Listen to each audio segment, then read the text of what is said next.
So Danny, I know you're in London right now for a bunch of reasons. One of them is because I think you're looking to hire more people into your ABM team.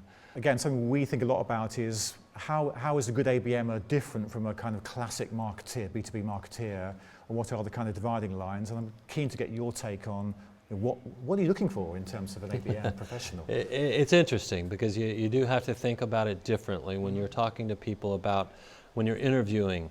Are they a good communicator? Do they understand commerce? In other words, do they understand the sales cycle and how a salesperson thinks and the business side of things? So a lot of marketers are really creative, but at the end of the day, they can't communicate with a salesperson. And since a seller is so pertinent to the success of an ABM program, if you can't get the buy-in of the salesperson and get them on board, you're not going to be successful. So they have to be a good communicator, they have to be collaborative, they also have to be adaptable as well as resilient, because dealing with sales, you're going to get a straightforward, honest answer, and sometimes it's not going to be the answer you thought or wanted to hear, but when you hear it, you've got to be resilient enough to take it on board, make your adjustments, adapt to it, because at the end of the day, if you're not serving sales and the end customer, you're not doing ABM.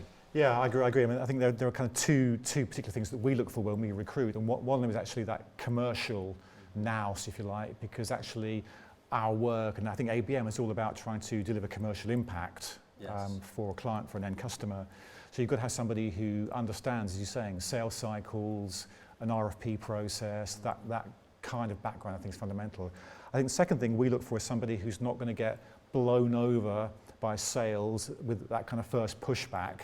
Somebody who can be in a room or on a call with a salesperson and be taken seriously, can be seen as being, you know, a voice of authority and experience and will be listened to. I think without those things, again, ABM will kind of struggle to kind of get off the ground. Absolutely.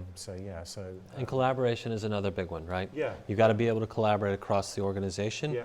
within your own organization, because we don't create content. We pull content from a lot of other groups to create the assets that are going to tell the story we want to tell to our customer, but that requires the collaboration with not only sales, but across the organization. Yeah. I think another thing we look for also is this sense that actually in ABM you're working at the kind of speed of sales. It's sometimes in marketing you get these quite leisurely cycles of activity, but in ABM it's often very short-term turnarounds because there's a meeting next week. Right. You want to have something for that meeting, so you've got to have people who basically are prepared to, you know, really pick up a piece of work and run with it and not stop until it's finished and in a salesperson's hands. So again, that for us is something that is really important, that, you know, that kind of, you know, the cliche is going the extra mile, but it's actually somebody who really kind of lives that total commitment to getting the job done in the time period that's allowed. Yep, yeah. That's right.